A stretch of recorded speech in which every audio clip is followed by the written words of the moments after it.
So here I'll make a comment. So we are looking into what a list is now. So list is a collection. We can do all this when we create our list. So let's look at how we can create a list. So here I'll say creating a list. So this is what I want to do now. In order to create a list, let's say for example we have fruits, and that will be fruit list, for example. And in this fruit list, I will make it initially empty, and I'll print my fruit list. So now what I'm going to do here is I will run this code, and here we can see that we have nothing inside our list. So an example of this is if you have an empty wardrobe that has no collection, nothing is stored inside a wardrobe, you will make that wardrobe empty.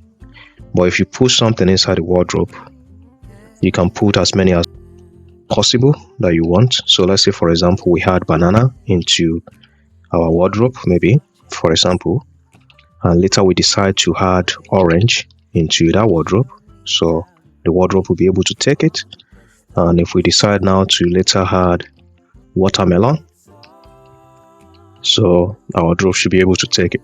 So at this time now, if we come back and look into what we have in the wardrobe, we shouldn't have that wardrobe empty. We should have that collections. So as we can see, we have those collections being printed out. So now we have a list at this point.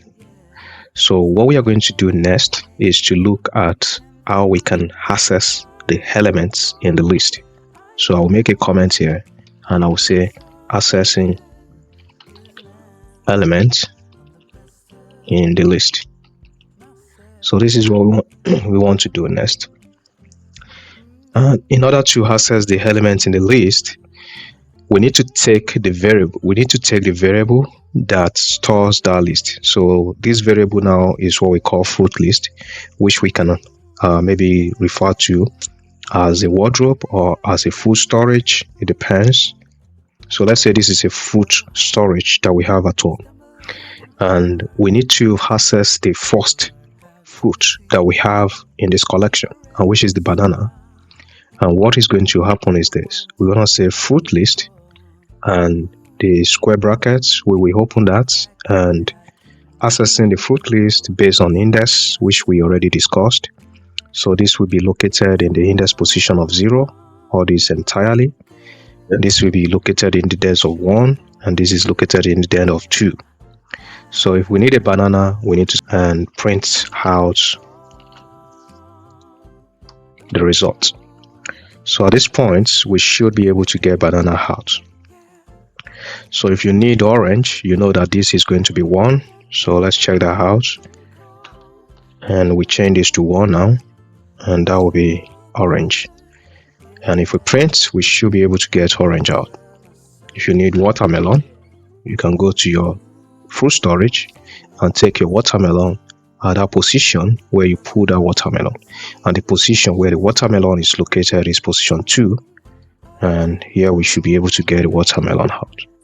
So it's all good, 'cause I found the best of